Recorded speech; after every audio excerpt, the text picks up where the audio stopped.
Hello friends, welcome back our channel Panar roads with Asha. അപ്പോൾ ഇന്ന് നമ്മുടെ ഭാരതം അല്ലെങ്കിൽ ഇന്ത്യ എന്ന് വെച്ചാൽ ഒരു ഉപദ്വീപീയ രാജ്യമാണ് അല്ലേ. അപ്പോൾ നമ്മുടെ തെക്ക് പടിഞ്ഞാറ് കിഴക്ക് ഭാഗം ഏകദേശവും നമുക്ക് കടലുമായി ചുറ്റപ്പെട്ട ഒരു രാജ്യം കൂടിയാണ്. അപ്പം അതുപോലെയുള്ള കളത്തീരങ്ങളെ തീരദേശങ്ങളെ സംരക്ഷിക്കുന്ന ദിനമാണ് ഫെബ്രുവരി 1. അപ്പോൾ ഇന്ന് പറയാൻ പോകുന്നത് ഫെബ്രുവരി മാസത്തിലെ പ്രത്യേകതയെ കുറിച്ചാണ് പറയുന്നത്. അപ്പോൾ കഴിഞ്ഞ വീഡിയോ കാണാത്തവരുണ്ടെങ്കിൽ പോയി കാണുക. അതിൽ ജനുവരി മാസത്തിലെ കുറിച്ചുള്ള വീഡിയോസാണ് ഉള്ളത്. പോയി കാണുക. ഇപ്പോൾ നമുക്ക് ഫെബ്രുവരി മാസം തുടങ്ങാം. അപ്പോൾ ആദ്യത്തെ ദിവസം ഫെബ്രുവരി 1 തീരദേശ സംരക്ഷണ ദിനമായിട്ടാണ് ആചരിക്കുന്നത്. അതുപോലെ തന്നെ ഫെബ്രുവരി 2 ലോക തണ്ണീർത്തട ദിനമാണ്. അപ്പം നമുക്കറിയാം, നമ്മുടെ ഭൂമിയിൽ 4/3 ഭാഗവും ജലമാണ്. പക്ഷെ നമുക്ക് കുടിക്കുവാൻ ആവശ്യമായ ജലം കുറച്ച് മാത്രമേ ഉള്ളൂ. അതുപോലെ നമുക്ക് ഭൂമിയിലോട്ട് വെള്ളം ഇറങ്ങാൻ കൂടുതലായിട്ടും സഹായിക്കുന്നത് അല്ലെങ്കിൽ അതിൻ്റെ ആവാസ വ്യവസ്ഥ ക്ലിയർ ചെയ്യുന്നത് ഈ തണ്ണീർത്തടങ്ങൾ തന്നെയാണ്. തണ്ണീർത്തടങ്ങളില്ലെങ്കിൽ നമുക്ക് നമ്മുടെ ദാഹജലം ലഭ്യമാവില്ല. അപ്പം അതിനെ ഓർക്കാൻ വേണ്ടിയിട്ട് നമുക്ക് ഒരു ദിനമായിട്ടാണ് ഫെബ്രുവരി 2 ലോക തണ്ണീർത്തട ദിനമായിട്ട് ആചരിക്കുന്നത്. അതുപോലെ തന്നെ നമുക്ക് ഏറ്റവും കൂടുതൽ ഏകദേശം എല്ലാവരുടെയും ജന്മദിനങ്ങൾ ആഘോഷിക്കാറുണ്ട് നമ്മളെല്ലാവരും. അപ്പം നമുക്ക് ഏറ്റവും കൂടുതൽ ജന്മദിനങ്ങൾക്ക് കൂടുതൽ നമ്മൾ ഉപയോഗിക്കുന്നത് കേക്കുകളാണല്ലേ. പലർക്കും പല ഫേവറേറ്റുകൾ ഉണ്ടാവാം. ബ്ലാക്ക് ഫോറസ്റ്റ്, വൈറ്റ് ഫോറസ്റ്റ് പോലെയുള്ള പല പ്രമുഖ കേക്കുകളൊക്കെ നമുക്ക് ഇഷ്ടപ്പെടും. അപ്പം അതുപോലെ തന്നെയാണ് ലോക ക്യാരറ്റ് കേക്ക് ദിനം. ഫെബ്രുവരി മാസം 3-ാം തീയതി ലോക ക്യാരറ്റ് കേക്ക് ദിനമായിട്ടാണ് ആചരിക്കുന്നത്. അപ്പം അതുപോലെ നമുക്കറിയാം, ഈ മധുരമായാലും മറ്റു വസ്തുക്കളായാലും എന്ത് തന്നെ ആയാലും അധികം കഴിച്ചാൽ അത് പല പ്രശ്നങ്ങളുണ്ടാവും. അപ്പോൾ ഫെബ്രുവരി 4 ലോക ക്യാൻസർ ഡേ ആണ്. ക്യാൻസറിനെ കുറിച്ച് നമുക്ക് പ്രത്യേകിച്ച് ആരോടും പറയണ്ട. മാരകമായ അസുഖമാണ്.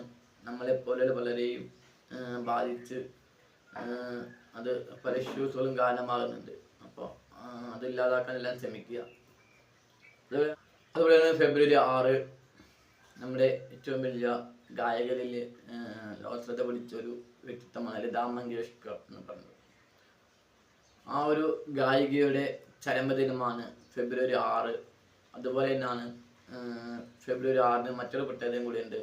സ്ത്രീകളെ സംബന്ധിച്ച് zero tolerance day. Zero tolerance day എന്ന് വെച്ചാൽ സ്ത്രീകൾ അവരുടെ ജനനേന്ദ്രിയ വൈകല്യത്തിനെതിരെ ഉള്ള പ്രശ്നങ്ങൾക്ക് വേണ്ടി നടത്തുന്ന ഒരു ദിനമാണ് സീറോ ടോളറൻസ് ഡേ. അതിനെ സ്മരിക്കാൻ വേണ്ടിയിട്ട്. അപ്പം അതും ഈ വരുന്ന ഫെബ്രുവരി 6 ലതാ മങ്കേഷ്കർ എന്ന പ്രിയ ഗായികയുടെ ചരമദിനവും ഈ സീറോ ടോളറൻസ് ഡേ എന്ന് ആചരിക്കുന്നത്. ഈ സീറോ ടോളറൻസ് ഡേ ചിലപ്പോൾ മിക്കവാറും പലരും ഇതും കേൾക്കാൻ സാധ്യതയില്ല. അപ്പോൾ നോട്ട് ചെയ്യാം, പഠിച്ചോളാം. അപ്പോൾ അടുത്തത് ഫെബ്രുവരി 8. ഫെബ്രുവരി 8 എന്ന് വെച്ചാൽ ഇപ്പം ഞാനും നിങ്ങളും എല്ലാം, അപ്പോൾ ഞാൻ ഈ വീഡിയോ ചെയ്യുന്നത് പോലും വീഡിയോ എടുത്തു വെച്ചാൽ മാത്രം മതി. നിങ്ങൾക്ക് കാണണമെങ്കിൽ അതിനൊരു വിനിമയം വേണം. അപ്പം നമുക്ക് ഈ ഒരു ഇതിങ്ങനെ ബന്ധപ്പെടാൻ വേണ്ടിയിട്ട് നമുക്ക് കിട്ടിയ ഒരു വിനിമയമാണ് ഇൻ്റർനെറ്റ്. ആ ഇൻ്റർനെറ്റിനെ സംരക്ഷിക്കാനുള്ള ദിനമായിട്ടാണ് ഫെബ്രുവരി 8 ആചരിക്കുന്നത്. ഇൻ്റർനെറ്റ് സംരക്ഷണ ദിനമായിട്ടാണ് ആചരിക്കുന്നത്. അപ്പം അത് നോട്ട് ചെയ്യുക. ഈ ഇൻ്റർനെറ്റിലെ പല പ്രശ്നങ്ങളും അതിൻ്റെ കാര്യങ്ങളൊക്കെ അറിയാനും അവയർനെസ്സും കാര്യങ്ങളൊക്കെ ഉണ്ടാവും. അപ്പോൾ അതൊക്കെ കൂടി ഓർമ്മപ്പെടുത്താൻ പറ്റിയൊരു ദിനം എന്നായിട്ടാണ് ഫെബ്രുവരി 8 ഇൻ്റർനെറ്റ് സംരക്ഷണ ദിനമായിട്ട് ആചരിക്കുന്നത്. അടുത്തത് ഫെബ്രുവരി 11 ദീൻദയാൽ ഉപാധ്യായ സ്മൃതി ദിനം. ഇപ്പം നമുക്കറിയാം, ഇപ്പോൾ കേന്ദ്ര ഗവൺമെൻറ് ഈ 2015 മുതൽ തൊഴിൽ മേഖലകളിൽ വികസനം കൊണ്ടുവരാനും കുട്ടികൾക്ക് തൊഴിൽ പ്രാവീണ്യം ഉണ്ടാക്കാൻ വേണ്ടി DDUGK എന്ന പേരിലൊരു പദ്ധതി വന്നിട്ടുണ്ട്. അത് തന്നെ ഈ ദീൻദയാൽ ഉപാധ്യായ എന്ന് പറഞ്ഞ മനുഷ്യനെ സ്മരിക്കാൻ സ്മൃതി ദിനത്തിലാണ് തുടങ്ങിയത്. അദ്ദേഹത്തിൻ്റെ ഓർമ്മയ്ക്കായിട്ടാണ് തുടങ്ങിയത് തന്നെ. അപ്പോൾ അത് ഒരു ഇതാണ്. അപ്പോൾ അതിന് ഫെബ്രുവരി 11 ദീൻ ദയാൽ ഉപാധ്യായ സ്മൃതി ദിനമായിട്ട് ആചരിക്കാറുണ്ട്. അന്ന് തന്നെയാണ് ശാസ്ത്ര മേഖലയിൽ പ്രവർത്തിക്കുന്ന സ്ത്രീകളെ ഓർക്കുന്ന ദിനം കൂടിയിട്ടാണ് ഫെബ്രുവരി 11 ആചരിക്കുന്നത്. ശാസ്ത്ര മേഖലയിൽ ഇപ്പം നമുക്കറിയാം, നമ്മുടെ ISRO പോലെയുള്ള വലിയ ശാസ്ത്രശാഖകളിലൊക്കെ വനിതകൾ ഉണ്ട്. അതുപോലെ പല ശാസ്ത്ര മേഖലയിലും വനിതകളുണ്ട്. അപ്പം അവരെ ഓർക്കാൻ വേണ്ടിയിട്ടൊരു ദിനം എന്ന് കരുതിയിട്ട് അന്ന് ആചരിക്കാറുണ്ട്. ഒരു ദിനമായിട്ട് ശാസ്ത്ര മേഖലയിൽ പ്രവർത്തിക്കുന്ന സ്ത്രീകൾക്ക് ഒരു ദിനമായിട്ട് ആചരിക്കാറുണ്ട്. അപ്പോൾ അടുത്തത് നമ്മുടെ ഇടയിൽ ഒരു പഴയ കാലത്തുള്ള അധിനിവേശങ്ങളും എന്താ പറയുക ഒഴിവാക്കലൊക്കെ ഉണ്ടായിരുന്നു. അപ്പം അതിനെതിരെ ഇപ്പോൾ താഴ്ന്നപ്പെട്ട ആളുകൾ അല്ലെങ്കിൽ സ്ത്രീജനങ്ങൾ പൊതുവെ അടുക്കളയിൽ ഒതുങ്ങിയിരിക്കണം എന്നൊക്കെ പറഞ്ഞ് അവരെ അടിച്ചമർത്തുന്ന കാലഘട്ടം ഉണ്ടായിരുന്നു. ആ കാലഘട്ടത്തിൽ നിന്ന് അടുക്കളയിൽ നിന്നും അരങ്ങത്തേക്ക് എന്ന് ഉദ്ബോധിപ്പിച്ചുകൊണ്ട് ജനങ്ങളെ നവോത്ഥാനം കൊണ്ടുവന്ന വ്യക്തിയാണ് VT ഭട്ടതിരിപ്പാട്. അദ്ദേഹത്തിൻ്റെ ചരമദിനം ഫെബ്രുവരി 12-ാം തീയതിയാണ്. ഫെബ്രുവരി 12